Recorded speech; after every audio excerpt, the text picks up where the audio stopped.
দেখেন আমাদের নদীতে আমার ভাই জাল ক্যাপ দিছে, দেখি কি মাছ পাওয়া যায়।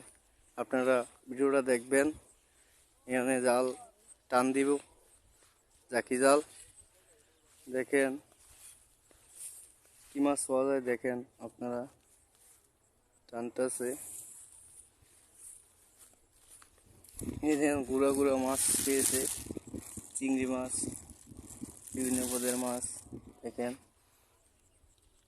জাল টানতেছে।